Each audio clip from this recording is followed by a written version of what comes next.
오늘은 맥추감사주일로 지킵니다. 매년 지켜오는 이 맥추감사주일은 지난 6개월을 허락하신 하나님께 감사드리고 앞으로의 6개월도 하나님께 맡겨드리는 믿음으로 지키는 절기입니다. 맥추라고 되어 있지만 사실은 이 도시화된 세계에서 보리추수, 맥추라고 하는 것은 큰 의미가 사라진 거죠. 대신 지난 6개월의 삶을 인도하신 하나님께 감사하고 나머지 6개월의 삶도 주님께 맡겨드리는 믿음으로 드리는 절기라고 받아들이시면 됩니다. 하나님께서는 성도들에게 범사에 감사하라 라고 말씀하셨습니다. 성도들은 마땅히 모든 시간, 모든 영역, 모든 상황에서 범사에 감사해야 합니다. 여러분 감사하며 살고 계시지요? 3분의 1만 감사하시는 것 같아요. 모두가 다 범사에 감사하라 주의 말씀을 따라 살고 있습니다. 그런데 특별히 더 감사하는 마음을 가져야 할 때도 있다는 거죠. 바로 오늘 맥추감사주일이 그런 날입니다. 범사에 감사하는 것이 당연하지만 특별히 절기로 정해서 더욱 감사한 마음을 고백하는 거죠. 평상시보다 더 의지적으로, 더 의도적으로, 더 풍성하게 주님 앞에 감사의 마음을 표현하는 겁니다. 오늘 특별히 저와 여러분의 마음에 그와 같은 감사가 가득 넘치시기를 예수님의 이름으로 축원합니다. 돌이켜보면 지난 6개월의 삶이 모두 하나님의 은혜였음을 고백하며 감사할 수 있습니다. 전능하신 하나님께서 인류의 역사를 섭리하고 계시고 인간의 생사하복을 주관하고 계심을 확신하는 성도들은 지나간 삶의 모든 것이 하나님의 은혜였음을 고백하며 감사를 드리게 되지요. 내 뜻대로 인생을 살아온 것 같지만 순간순간 삶의 여정에 하나님의 은혜가 함께 하셨음을 고백하게 되는 거예요. 모든 것이 내 마음대로 되지 않는다라는 사실을 깨닫게 될 때 지난 삶의 여정에 하나님께서 은혜를 베푸셨음을 알고 더 감사를 드리게 되는 거지요. 지난 삶의 여정을 돌이켜보며 진실한 성도는 누구나 하나님께서 베푸신 은혜로 인하여 감사하는 마음을 갖게 됩니다. 개인적으로 지난 6개월을 돌아봐도, 가정적으로 지난 6개월을 돌아볼 때에도, 또 직장에서나 내 삶의 모든 영역에서 이렇게 돌아보면 하나님이 베푸신 은혜를 발견할 수가 있게 되는 거예요. 교회적으로도 지난 6개월을 돌아보면 하나님께서 허락하신 모든 것으로 인하여 감사를 드리게 됩니다. 지난 6개월의 여정 가운데 하나님께서 은총을 베푸셔서 교회는 어려움 없이 오히려 이 열악한 여러 환경 가운데서도 풍성하게 채우시는 복을 누렸음에 감사를 드리게 됩니다. 하나만 예를 들면 지난달 직원회를 하면서 다들 들으셨지만 경제적으로 모두가 더 어렵다고 하는 이때에 저희가 올해 예산을 세운 것보다 월등하게 앞서 하나님이 이끌어 주시는 은혜를 누리고 있잖아요. 물론 하반기가 더 어려워진다 그래서 또 염려하고는 있지만 하나님께서 힘들고 어려운 상황 속에서도 풍성하게 채우시는 은혜로 인하여 감사하는 저와 여러분들이 되시기를 소망합니다. 물론 목표한 것을 다 이루지 못한 아쉬움도 있습니다. 하나님께서는 채우시려고 다 준비해 놓으셨는데 저와 여러분의 그릇이 준비되어 있지 못해서 풍성하게 채우지 못한 아쉬움이 있죠. 무엇보다 지난 6개월을 돌아보면 제가 많이 부족했음을 깨닫게 됩니다. 제가 좀 더 지혜롭게 감당했더라면 우리 성도들이 더 풍성했을 텐데 성도들을 더 행복한 신앙의 삶으로 이끌지 못한 것이 많이 안타까움으로 남아 있습니다. 그럼에도 여기까지 인도하신 하나님의 은혜로 인하여 감사를 드립니다. 그리고 이미 지나간 것에 연연하기보다 미래를 향해 하나님의 뜻을 구하며 전진하는 삶을 살아야 함을 깨닫게 됩니다.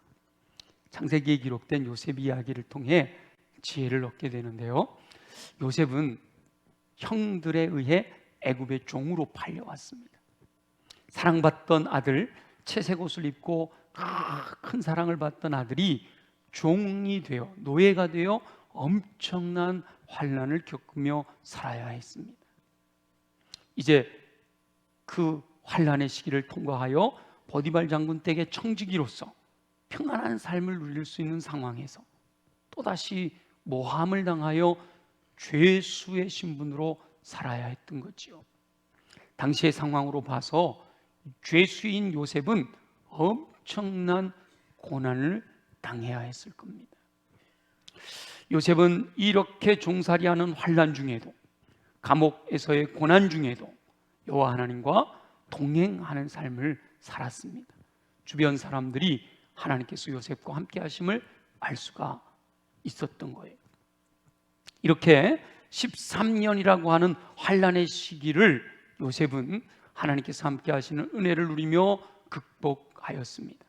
저와 여러분들의 삶에 겪게 되는 여러 가지 고난의 시기도 임마누엘 하나님이 함께 하셔서 승리하게 하시는 정이 임하시기를 소망합니다. 그 환난의 시간이 끝난 다음에 하나님의 은혜로 요셉은 애굽의 총리가 되는 놀라운 기적을 경험하지요. 그런데 이렇게 애굽의 총리가 된 요셉이 제사장 보디베드라의 딸 아스낫과 결혼한 다음 2명의 아들을 낳게 됩니다.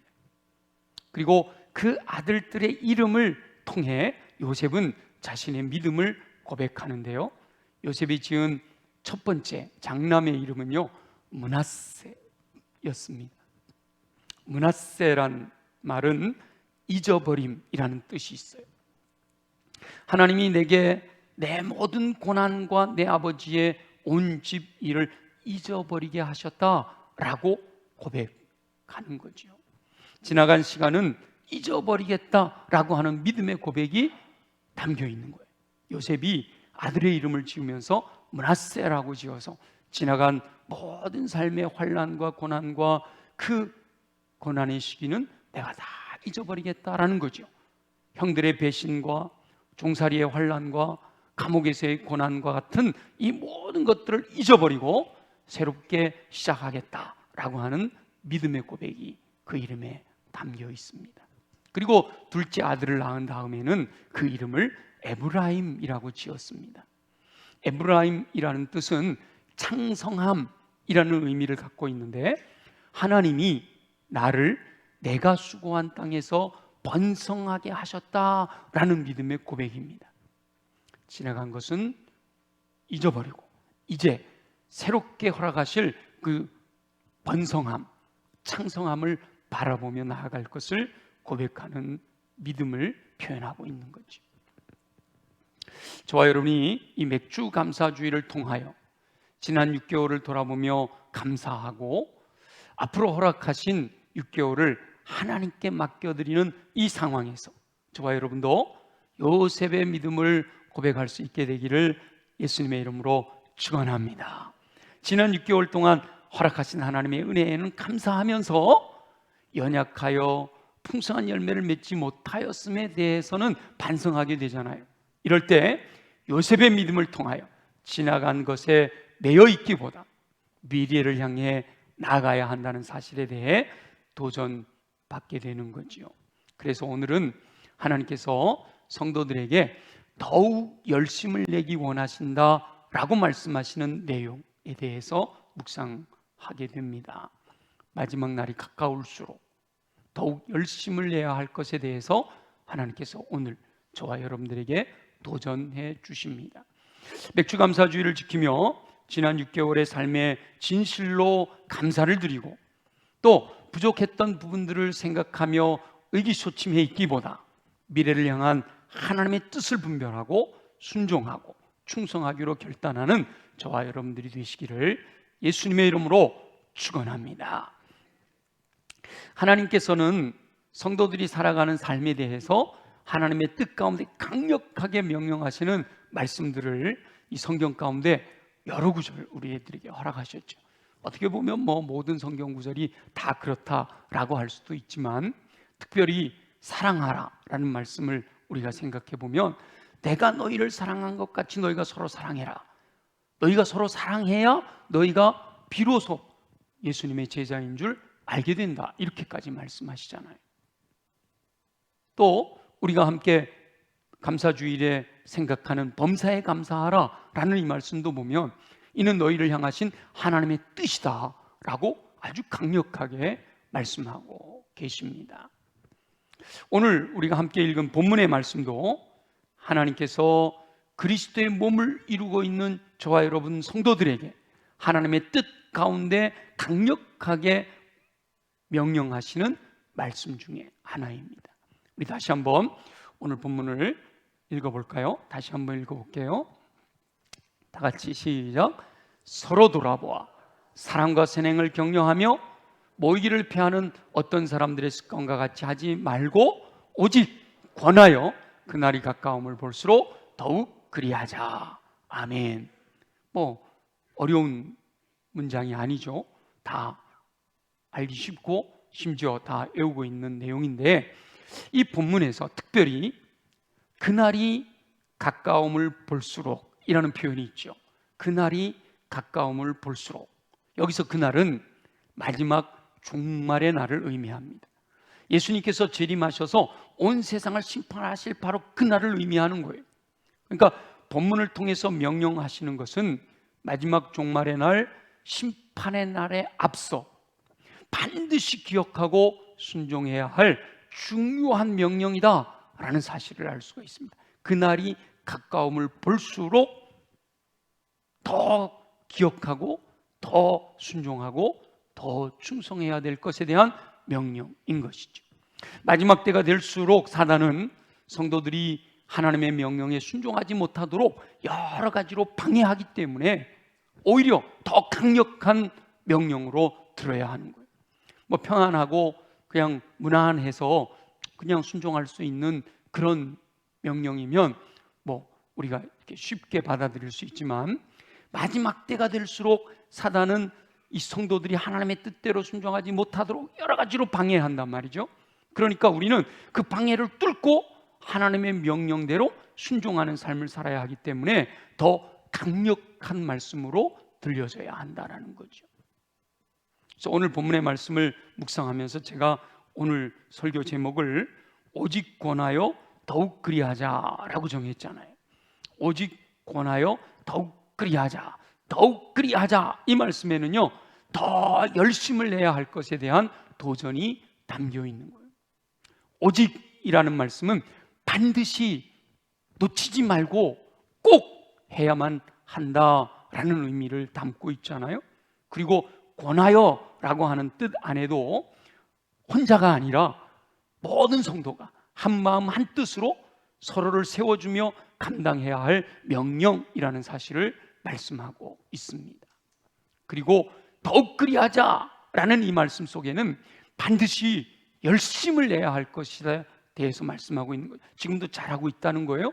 그런데 더욱 그리하자 이렇게 말씀하시는 거죠. 앞에서 명령하고 있는 내용들에 대해서 잘하고 있어. 그런데 마지막 때가 될수록, 그날이 가까움을 볼수록 우리는 더 열심을 내야 돼. 더 그리해야 돼.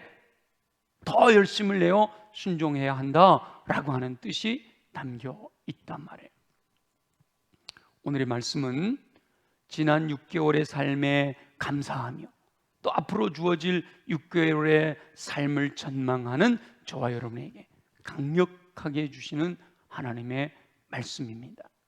그날이 가까움을 볼수록 오직 권하여 더욱 그리하자라고 강력하게 해주시는 말씀을 마음에 새겨 철저하게 순종함으로 앞으로 주어질 6개월을 통해서는 더욱 감사가 넘치는 삶을 사시는 저와 여러분들이 되시기를 예수님의 이름으로 축원합니다.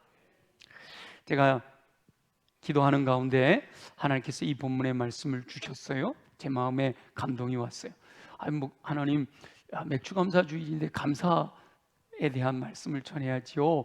근데 하나님께서 그래 감사의 말씀도 있지만 미래를 앞으로 6개월을 전망하면서 이 말씀을 나눴으면 좋겠다라는 감동이 있어서 제가 순종했는데요. 그 말씀을 준비하면서 지난 설교를 검색해 보니까 이제 기도하는 가운데 주어지는 말씀이 떠오르면 그 말씀을 붙들고 기도하면서 혹 이 본문으로 지난번에 설교한 게 있을까 하고 이제 제가 늘 검색을 해보거든요. 이번에도 그렇게 검색을 해봤더니 2013년 1년 동안 이 본문을 주제 성구로 해서 사랑과 선행을 격려하는 공동체라는 표어로 NCD에서 말하는 8가지 자연축 교회 성장의 자질 8가지 중에 사랑의 관계 점수를 높이고자 노력했었구나라는 사실을 발견할 수 있었습니다. 우리 교회 안에 8가지 교회가 성장할 수 있는 자양분 중에 가장 점수가 낮은 사랑의 관계 점수를 어떻게 하면 높일까 기도하는 가운데 서로 사랑과 선행을 격려하는 공동체라는 표어로 1년 동안 말씀을 나눴던 거죠. 사랑의 관계 점수가 높아지려면 성도 간의 교제, 사귐, 코이노니아가 풍성하게 이루어져야 성도와 성도 사이에 막힌 담이 허물어지고 어색함이 사라지고 아주 친밀해지는 사귐, 이 코이노니아 교제가 풍성하게 이루어져야 하는데 기도하면서 계속해서 말씀을 나눈 가운데 우리 교회 사랑의 관계 점수가 왜 이렇게 안 올라갈까 이런 것 때문에 그 이후에도 2013년 이후에도 주로 연합구역 예배를 드릴 때 이 말씀을 본문으로 도전을 했더라고요. 물론 똑같은 내용으로 말씀을 전하지는 않았어요. 어떤 때는 꼭 필요하면 동일한 내용으로 말씀을 전하기도 하지만 제가 설교 본문들을 검색을 해보니까 조금 그때 상황에 맞게 코로나 때는 코로나 때 맞게, 코로나가 끝나갈 무렵에는 또 그때 맞게 이렇게 도전하시는 주님의 음성을 나눴더라고요. 하나님께서는 저와 여러분이 진정한 코이노니아를 이루기를 원하시는데 현실은 그렇지를 못하니까 끊임없이 반복하여 도전하셨던 겁니다. 오늘도 하나님께서는 저와 여러분에게 동일한 말씀으로 도전하십니다. 그날이 가까움을 볼수록 오직 권하여 더욱 그리함으로 열심을 내며 충성해야 할 하나님의 명령은 3가지로 정리가 됩니다. 우리가 금방 함께 다시 읽었듯이 서로 돌아보라 라고 명령하시죠. 사랑과 선행을 격려해라 이렇게 말씀하셔요. 그리고 모이기에 힘써라. 이 3가지 명령으로 정리가 되는데 이 내용은 우리 모두 다 아는 내용이에요. 머리로는 알고 있고 그렇게 살려고 하는데 잘 안 될 뿐이죠. 먼저 성도들은 서로를 돌아보아야 된다 말씀하시잖아요. 하나님께서는 모든 사람들이 더불어 살기를 원하십니다. 일방적으로 자신의 입장만을 내세우는 것이 아니라 상대방의 입장도 헤아려 보면서 살아야 된다는 거예요. 상대방의 입장에 서보면 그 사람의 행동이 이해가 되는 거예요. 그리고 이해가 되면 서로 다투거나 얼굴 붉히거나 할 일은 생기지 않죠. 근데 서로 돌아보지 않고 내 입장만 주장하다 보니까 다툼이 일어나고 서로 얼굴 붉히고 그러다 보니까 담이 쌓이고 그래서 등지고 살아가는 현상이 생기는 거예요. 근데 서로 돌아보다 보면 서로의 마음을 알게 되고 서로의 마음을 알고 이해하면 서로 더 친밀해지게 되는 거죠. 그리고 서로 알게 되면 그 사람의 어려움이 뭔지, 그 사람이 힘든 게 뭔지, 그 사람이 지금 기도하고 있는 제목이 뭔지를 알게 돼서요 서로를 위해서 중보하며 기도하게 되는 거예요. 그렇게 서로를 위해서 중보하며 기도하게 되면 살아계신 하나님께서 응답하시잖아요. 응답을 경험하면서 와, 하나님이 우리의 기도를 들으시는구나, 하나님 지금도 살아계시는구나, 살아계신 하나님을 체험하게 되고 그러면서 서로 돌아보는 아름다운 공동체를 이루게 되는 거죠. 하나님께서 저와 여러분에게 서로 돌아보는 공동체를 이루라 라고 명령하십니다. 두 번째는 성도들에게 언제나 사랑과 선행을 격려하는 삶을 살아라 라고 말씀하셔요. 서로를 돌아본 성도들은 사랑과 선행을 격려해야 된다라고 하는 거예요. 자칫 서로를 알게 되면 단점도 알게 되거든요. 근데 그때 사랑과 선행을 격려해라 이렇게 말씀하는 거죠. 사랑이란 예수 그리스도께서 사랑하신 것처럼 하는 겁니다. 사랑은 허단 허물을 덮어주는 거고요, 오래 참아주는 거고 기다려주는 거예요. 조금 부족해도, 단점이 있어도 그것으로 인하여 불평하고 불만을 내세우는 것이 아니라 변화되기를 위해 기다려주는 것이 사랑이다라는 거죠. 곁에서 상대방이 성숙하게 세워질 수 있도록 도와주는 거예요. 그게 진짜 사랑인 거예요. 서로 돌아본 성도들은 선행을 격려해야 된다라고 말씀하세요. 구체적으로 사랑하고 실제로 선을 행하는 모습이 있어야 된다는 거죠. 실제로 상대방의 필요를 채워주는 선을 행할 수가 있어야 한다라고 말씀하시는 겁니다. 이 사랑과 선행을 격려한다는 것은 누군가 사랑이 필요할 때 온 성도들이 마음을 함께 모아서 그의 필요를 채워주는 것을 의미하는 거예요. 온 성도가 누군가가 선을 행할 때 그와 함께 의기투합하여 더욱 열심히 감당하는 것을 의미하는 겁니다. 예를 들면 우리 지난번 총여전도회에서 우리 바자회도 하면서 모금도 하고 하면서 우리 이성천 집사님 돕기를 했잖아요.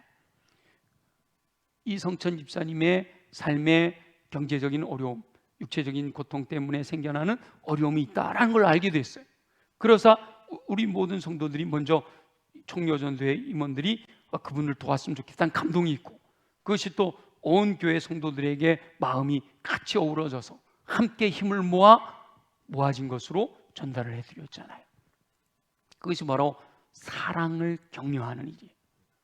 또 오늘 광고에 나갔습니다마는 지난 주일 오후에 우리 피지에서 오랫동안 선교 사역을 하다가 잠시 라오스에 가기 전에 지금 잠시 들어와서 한 2주, 3주 있는 최병옥 선교사님을 우리 교회 출신이시니까 모셔서 상황에 대해서, 말씀에 대해서 들었어요. 그리고 그가 앞장서서 문화가 다른 곳에 가서 복음을 전하려고 하는데 우리가 어떻게 하면 거기에 동참할 수 있을까? 작게라도 우리의 마음을 모아서 전달했으면 좋겠다라고 후원을 결정하고 진행하는 이런 일들이 바로 선행을 격려하는 거죠. 공동체 안에서 이렇게 사랑을 베풀고 선을 행하는 일이 활발하게 일어나도록 끊임없이 격려해야 된다라고 말씀하시는 거예요. 사랑과 선행을 격려해라 라고 말씀하시는 거예요. 하나님께서는 저와 여러분이 오직 권하여 서로 마음을 북돋아 사랑과 선행을 행하는 일에 더욱 열심을 내기를 원하시는 줄 믿습니다. 세 번째, 성도들은 모이는 일에 열심을 내야 한다는 거예요. 사단은 하나님께서 기뻐하시는 일을 하지 못하도록 계속 방해를 합니다. 사단은 마지막 때가 가까울수록 모이기를 패하라 라고 유혹한다는 거예요. 교회에서만 그런 것이 아니라 사회적으로 점점 사람들이 모이는 것을 싫어해요. 마지막 때가 될수록 사단은 사람들로 하여금 더불어 사는 삶, 모이는 일에 대하여 불편하게 만들어요. 그래서 함께 어우러지는 것이 힘들어져요. 그래서 지금 우리 대한민국만 해도 이제 혼자 사는 1인 가족의 숫자가 점점 늘어나고 있다고 그러잖아요. TV를 보면 가끔 깜짝 놀라는데 혼밥 기억나세요? 혼밥. 혼자 밥 먹는 거에 대해서 많이 보여줘요. 나 혼자 산다가 되게 인기잖아요. 그죠? 그만큼 지금이 이렇게 1인 가족 시대가 되고 있다는 거죠. 30년, 40년 전만 해도요, 그냥 온 가족이 모여서 바글바글 했었잖아요. 근데 세월이 흘러가면서 이 세대가 점점 모이는 것이 어려워지는 세대가 된단 말이에요. 점점 더 혼자 하는 일에 몰두해서 사람들과 함께 모여 더불어 사는 것을 귀찮아하게 만든다는 거예요. 그런데 그런 세태가 교회 안에도 들어온다는 거예요. 교회는 분명히 하나님이 말씀하시잖아요. 모이기를 힘써라. 너희들이 모이는 곳에 내가 함께 하겠다. 너희들이 합심하여 기도하면 내가 듣는다. 우리 주님은 계속해서 더 모이라고 말씀해요. 우리 하나님이 처음 창조하셨을 때 하나님의 계획이 이렇게 함께 모여 서로 교제할 때 강력한 힘을 발휘하도록 창조하셨단 말이죠. 하나님께서는 저와 여러분들에게 오직 권하여 더욱 모이게 힘써라 라고 명령하시는 줄 믿습니다. 아무쪼록 저와 여러분은요, 오직 권하여 더욱 그리하자 라고 강력하게 명령하시는 뜻대로 서로 돌아보며 사랑과 선행을 격려하며 모이게 힘쓰는 삶을 사시기를 예수님의 이름으로 축원합니다. 지금까지 우리가 그렇게 잘 못했는데 이제 앞으로 비전을 가지고 꿈을 가지고 거기에 좀 더 집중하자라는 거죠. 한국 교회는 이와 같은 구역 예배를 통해서 주님이 명령하신 이 말씀에 순종하여 코이노니아, 사귐, 교제를 나누었습니다. 그래서 우리 한국 교회의 구역 예배가 얼마나 풍성했는지 몰라요. 제가 여러 번 말씀드렸었는데 지금도 기억이 생생해요. 제가 대구에서 십자군 전도대로 개척교회를 섬기는 그때였어요. 그때 제가 있던 개척교회 주변은 이제 막 개발되는 지역이라 허허벌판이었어요. 그래서 매일 출근해, 그 교회 교육관에서 잠을 자고 있었으니까 매일 나가서 복음 전하고 사람들 만나고 그러는데 어느 날 젊은 새댁이 큰 가방을 짊어지고, 아니야, 큰 가방은 손에 들고 조금 어린 아이를 등에 업고 아이 하나 손을 잡고 조금 큰 아이는 따라오고 아이 셋을 데리고요, 그 큰 가방을 손에 들고 길을 가는 거예요. 그 제가 이제 그렇게 지나가니까 붙들고 이제 복음을 전한 거죠. 어딜 가시나요? 그러면서 이제 시작해갖고 복음을 전하는데 이분이요, 구역 예배 드리러 간다는 거예요. 어떻게 하고요? 아이 하나 업고 하나 손에 잡고 큰 가방을, 이 기저귀 가방인 것 같아요. 등에 업은 아이 기저귀 가방 한쪽에 메고 큰 아이는 둘둘 이렇게 또 엄마 따라가면서 그러면서 구역 예배를 간다. 그래서 이야기를 들어보니까 구역 예배가 너무 행복해서 이 아이들을 데리고 간다는 거예요. 그리고 그러면 제가 궁금하니까 얼마나 오래 하냐 그랬더니 2시간을 끌고 한대요. 2시간. 실제로 우리 한국교회 부흥의 비결 중에 하나가 이 구역 예배였단 말이죠. 구역 예배에 가면 선배님들을 만나고 선배님들의 믿음의 그 여정에 대해서 도전받고, 내가 시집살이 할 땐 말이야 이랬어. 이러니까 또 시집살이 하는 세대들이 거기에 또 나는 거기에 가면 아무것도 아니구나 이러면서 은혜를 받고, 그래서 힘을 얻고 견뎌내고 또 함께 중보하고 같이 기도하자 눈물로 기도하고 그러면서 교회가 부흥을 한 거거든요. 아마 지금 우리 어르신들 중에는 맞아, 내 세대 때 그 권사님들이 나를 그렇게 구역 예배를 통해서 이끌어줬기 때문에 지금 내가 여기 있지, 이렇게 고백하는 분들이 많이 있으세요. 그런데 이제 그 구역 예배가 역동성이 떨어지고 형식화가 되어버렸어요.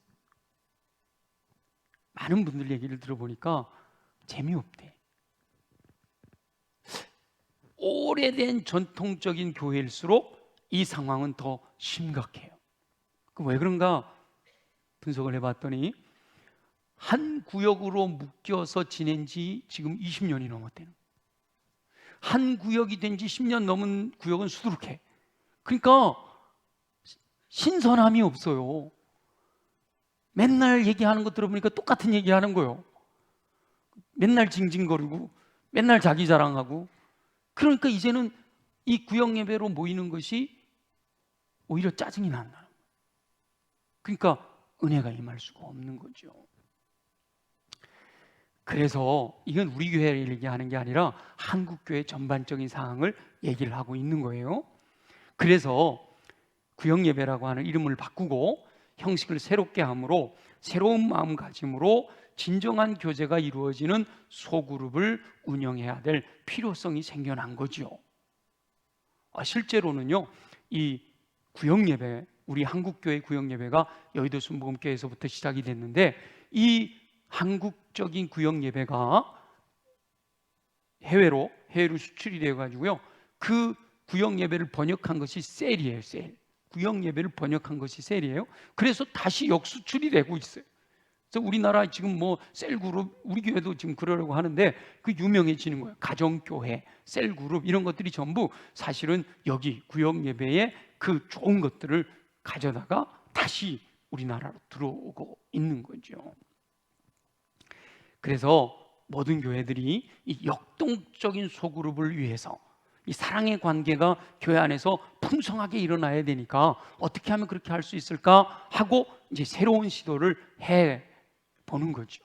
그래서 우리 교회도 제가 아까도 말씀드렸습니다마는 이 2013년부터 또 끊임없이 기회가 될 때마다 그 내용에 대해서 도전을 했는데 그래도 어려운 거예요. 그래서 지난해 사무총회 때는 아예 우리 교회 구역 예배 조직을 자체를 하지 않고 이제 올해는 좀 새로운 이 역동적인 소그룹의 모임을 좀 끌어가려고 합니다 하고 전반기에 그것을 시행하려고 했는데 제가 부족하다 보니까 지혜롭게 잘 시행하지를 못했어요. 그래서 더 늦어지면 안 되겠다 생각이 돼서 지난주에 셀그룹을 편성해서 발표했는데 그러고 나서 이제 막 부글부글 끓기 시작하는 거예요. 제가 조직한 것들이 마음에 안 드셨던 거죠. 그래서 여기저기서 여러 가지 의견들을 내시길래 제가 아주 그래 다 열어드리자. 그러면 여러분 원하는 거 다 이야기하세요. 그러면 다 받아들여. 제가 우리 이지영 전사님한테 누구든지 원하는 이야기를 다 기록해라. 그래서 모든 성도가 원하는 걸 다 파악을 해놓고 어떻게 하든지 조정을 해보자. 많은 사람들이 흡족해하는 조직을 다시 한번 짜보자. 이렇게 해서 7월 한 달 동안 아까 광고 드린 것처럼 7월 한 달은 다 열려 있어요. 여러분들이 원하는 걸 뭐든지 이야기를 하셔도 돼요.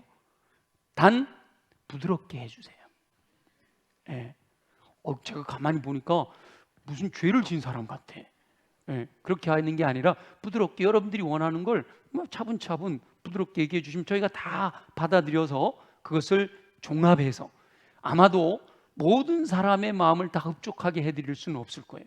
그건 아마 제가 단언하건대 예수님이 오셔도 못하셔요. 서로 다르거든요. 나는 A라는 사람하고 하고 싶다 그러는데 A라는 사람은 나는 이 사람이 싫어요 그러거든요. 그거 어떻게 할 수 없잖아요. 그런데 가능하면 조정해서 맞춰보도록, 그래서 지역도 또 모일 수 있는 시간도 또 연령대도 가능하면 맞춰보도록 할게요. 그래서 제가 사실은 지난번에 발표를 하면서 어르신들은 가능하면 좀 빼드리려고 했고요. 그래서 남전도에는 아예 70세 이상 어르신들은 명단에도 뺐고 여전도에는 그래도 구역을 중심으로 하려고 노력을 했고 이 남전도에는 또래 중심으로 만드느라고 했는데 하여튼 한 달 여러분께 기회를 드릴 거예요. 이번 기회에 말 안 하고 속으로만 꿍 앓고 있다가 나는 마음에 안 들어 이러지 마시고 가능하면 여러분 의견을 다 반영해 드릴 테니까 다 말씀하셔요. 그런데 제가 보니까 아직도 많은 성도들이 기존의 구역 예배라고 하는 틀, 이 역동성을 잃어버리고 형식화되어 있는 구역 예배라고 하는 틀에서 떠나지 못하는 경우가 보여져요. 좀 이제는 소그룹을 좀 역동적이고 좀 활력 있고 서로가 마음을 나누는 그런 모습으로 끌고 가기를 원해요. 그리고 누군가가 한 사람이 뭐 믿음 좋은 사람이 믿음이 연약한 사람들을 가르친다라는 개념이 아니라 그야말로 코이노니아, 그야말로 사귐, 함께 모여서 마음을 나누는 소그룹을 만들어 가려고 하기 때문에 누가 리더가 되든지 상관이 없어요. 누구든지 할 수 있도록 그렇게 이끌어 가려고 하는 거거든요. 이름만 바꾸어 가지고는요 진정한 하나님의 뜻을 이룰 수가 없잖아요. 이름을 바꾼 이유는 뭔가 새롭게 하기를 원해서 바꾼 거거든요.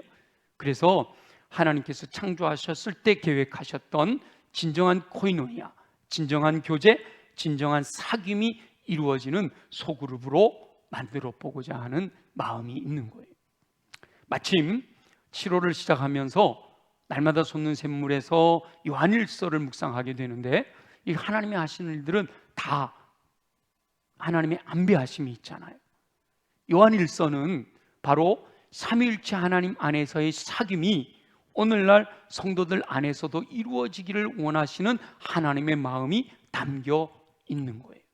그러니까 하나님이 처음 창조하셨을 때 사람들에게 계획하셨던 진정한 코이노니아의 그 마음이 사도 요한이 하나님과 자기들 안에서의 그 사귐이 있는 것을 경험하고, 내가 귀로 듣고 눈으로 보고 손으로 만졌다, 실제로 체험했다, 근데 이 사귐이 너희들 안에도 있기를 원한다 라고 하는 마음으로 전해진 말씀이거든요. 그래서 행정적으로는 성도들의 의견을 들으면서 많은 분들이 흡족해 할 수 있는 조직으로 조정하려고 하고 있고요. 또 하나는 말씀을 묵상하며 하나님의 뜻을 더 정확하게 깨닫는 은혜가 임하게 되기를 소망합니다. 그래서 내 마음에 안 들어도, 내 생각과 좀 달라도 모두가 원하면 따라가고 시대의 흐름을 외면하지 말고 변화를 시도하고, 무엇보다도 하나님이 원하시는 뜻이니까, 하나님께서 강력하게 말씀하시니까 그 말씀 따라 순종하는 저와 여러분이 될 수 있기를 소망합니다.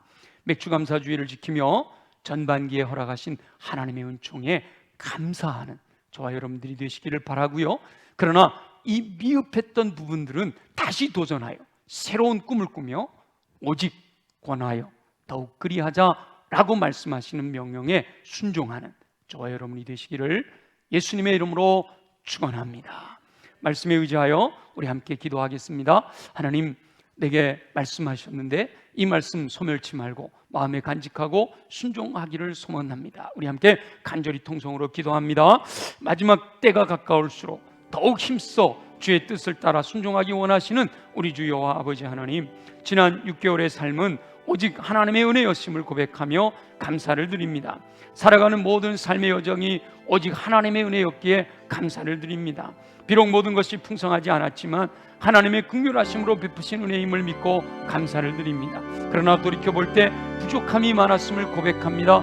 그러나 마음이 무너지기보다 다시 꿈을 꾸며 새롭게 일어서기를 소원합니다. 요셉과 같이 지나간 것은 므낫세 잊어버리게 하시고 이제 미래의 에브라임 창성하게 하실 하나님을 기대하며 말씀하시는 명령을 따라 순종하게 하여 주옵소서. 그날이 가까움을 볼수록 오직 권하여 더욱 그리하기를 원하시는 뜻을 따라 모든 성도들이 철저하게 서로 돌아보게 하시고 사랑과 선행을 격려하게 하시며 모이기를 힘쓰는 삶을 살아가게 하여 주옵소서. 하나님께서 창조하실 때 계획하셨던 진정한 코이노니아가, 진정한 사귐이, 진정한 교제가 풍성하게 나누어지는 공동체를 세울 수 있도록 은총을 베풀어 주시옵소서. 하나님의 명령에 철저하게 순종함으로 감사와 함께 하나님께서 기뻐하시는 진정한 코이노니아 공동체를 이룰 수 있도록 역사하여 주시옵소서. 도와주실 줄 믿습니다. 감사합니다. 영광을 받아 주시옵소서. 살아계시 역사하시는 우리 주 여호와 아버지 하나님, 오늘 맥주감사주의를 맞이하여 전반기 6개월의 삶을 돌아보며 감사하고 부족했던 것들로 인하여 의기소침하기보다 남은 6개월을 주님께 맡겨드리며 주님이 명령하신 명령 따라 믿음으로 순종하고자 결단하는 믿음을 갖게 하시니 감사합니다. 주님 도전하신 이 마음을, 이 말씀을 마음에 새겨 매일매일 하루하루 순간순간 말씀이 나를 지배하여 오직 권하여 더욱 그리하자, 오직 권하여 더욱 그리하자, 이 말씀을 마음에 새기고 서로 돌아보게 하시고 사랑과 선행을 격려하게 하시고 모이기에 힘쓰는 우리 모두 되게 하셔서 주님이 처음 창조하실 때 계획하셨던 진정한 코이노니아가 이루어지도록 은혜 베풀어 주시옵소서. 그렇게 행하실 주님을 기대하며 믿음으로 순종하기로 결단하고 삶의 자리로 돌아가는 귀한 영혼들에게 하나님 육체의 강건함을 허락하여 주옵소서. 능히 주의 말씀대로 순종할 수 있는 힘을 주시옵소서. 우리 연약한 부의 손을 얹고 함께 기도합니다. 나사렛 예수 이름으로 명하노니 모든 육체의 질병은 뿌리째 뽑혀 떠나갈지어다. 독수리 날개친 같은 새 힘이 공급되어 걸어가도 피곤치 않고 뛰어가도 고단치 않는 강건함으로 주의 명령 따라 순종하며 충성하는 삶을 살아가도록 은혜 베풀어 주시옵소서. 가슴에 손을 얹고 기도합니다. 내 마음이 무너지면 아무것도 할 수 없습니다. 어둠의 권세약한 영은 내 안에 더러운 것들을 심어놓아 하나님의 뜻을 순종하지 못하게 하지만 이 시간 예수 보혈의 능력으로 명하노니 내 안에 있는 모든 더러운 것들은 정결하게 깨끗하게 새롭게 될지어다. 그리하고 내 안에 있는 더러운 것들이 제거되고 옥토로 준비된 우리들의 마음에 하나님의 말씀이 떨어져 강력하게 30배, 60배, 100배의 열매를 맺는 놀라운 은총을 허락하여 주시옵소서. 무엇보다 주님, 우리 모두가 내 힘으로 할 수 없음을 고백하며 내게 능력 주시는 자 안에서 내가 모든 것을 할 수 있습니다 고백하면서 성령의 충만함을 사모하고, 성령으로 충만하게 하실 때 성령의 이끄심을 따라 믿음으로 순종하여 열매를 따라 하나님의 사람으로 온전케 되는 예수 그리스도의 인격으로 세워지게 하시고, 은사를 따라 모든 선한 일을 행할 능력을 갖추게 하여 주셔서 험악한 세상 빛으로 소금으로 선한 영향력을 끼치며 하나님의 영광을 나타내는 삶 되게 하여 주시옵소서. 이제 주님이 행하실 놀라운 일들을 기대하며 삶의 자리로 돌아갈 때 천군과 천사 보내주셔 전우좌우 보호하심으로 악한 영의 권세가 만지지도 못하도록 안전하게 지켜주셔서 불말과 불병과 하나님의 군대가 함께 하심으로 우리 앞을 가로막는 모든 악한 영의 견고한 진들을 파쇄하고 승리의 노래로 감사와 찬양과 영광과 존귀를 주님께 올려드리는 삶을 살게 하여 주시옵소서. 허락하실 줄로 믿사옵고 축복하며 예수 그리스도의 이름으로 간절히 기도드립니다. 아멘. 우리 다 함께 일어나셔서 주님 말씀하시면 함께 찬양하고 축도